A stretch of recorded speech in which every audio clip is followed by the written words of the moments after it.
It was the famous Hank Williams Jr. who asked, "Are you ready for some football?" But it was the great Hank Williams Sr. who gave a quote that I have tried to embody since I was a little girl. Country music is just 3 chords and the truth.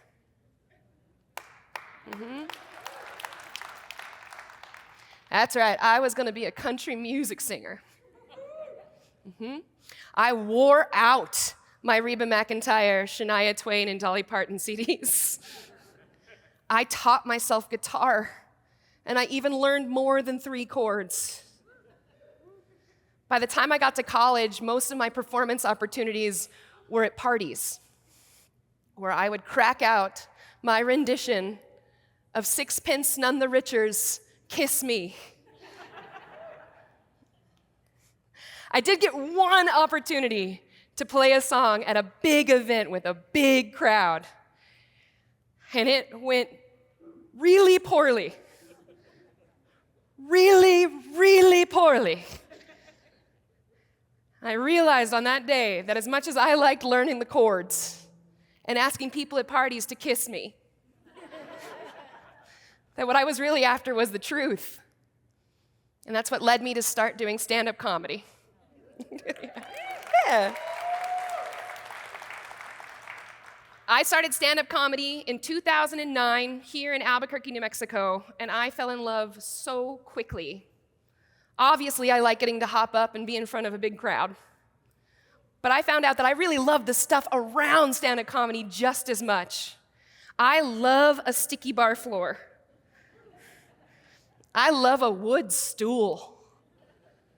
I love getting to go up to people after their sets and giving them high fives and telling them, like, "Great job." It's awesome.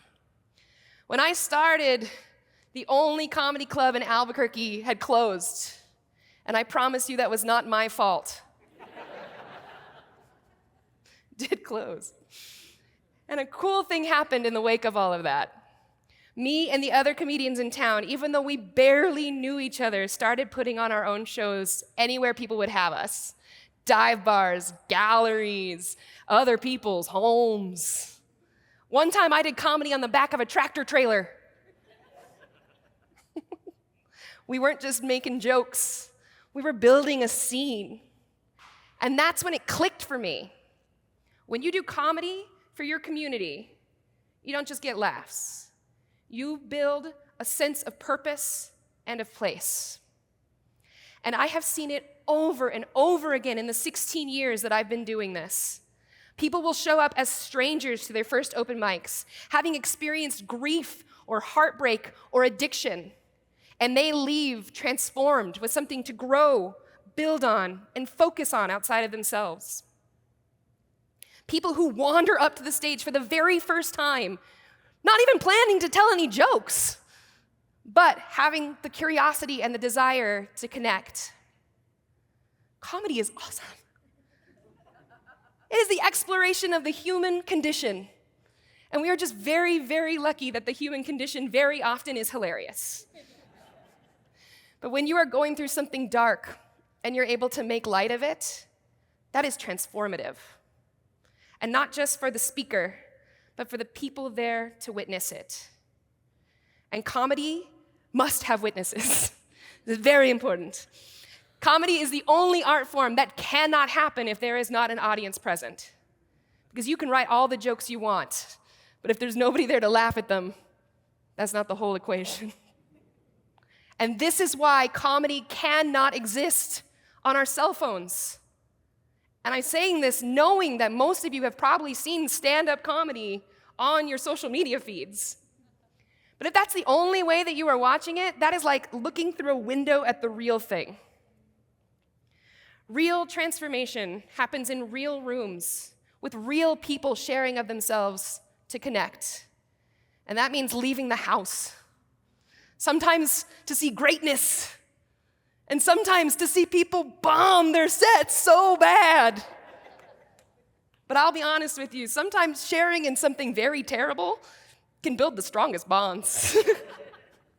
We need places for this so badly right now, for connection, for community. Because where else can you show up somewhere and be bad at something at first and still be invited back? Where else can you start from scratch in adulthood and make 5 new friends? Where else is joy the point? My wife and I opened and ran Dry Heat Comedy Club in Albuquerque from 2022 until 2025. Yeah.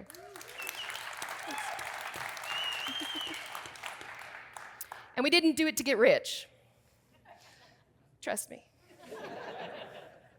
We did it to build the scaffolding for purpose, for anybody in town who needed it, audience members, performers, anybody who was willing to show up and share in something so funny because it was true. Sometimes we had crowds of over 300, and other times we would have an audience of 4. But the laughs were real, the connection was real, and we got to share it with our friends and our family and our neighbors. So, no, I never became a country singer. But that's okay. I did find the truth, and I found lots of people to experience it with. Yeah. And if you are ever curious about where you belong, I can promise you that you do not have to learn any guitar chords. You don't even have to be the people with the jokes. You just got to find a room where people are exploring the truth, a real place. And when you find it, and if it just so happens to be a comedy show, lucky you, show up with intention. Sit in the front row. Laugh too hard. Be somebody else's witnesses, or just be present. Because comedy is amazing. And when we do it in community, it rebuilds us, it roots us, and it keeps us showing up for more. Thank you.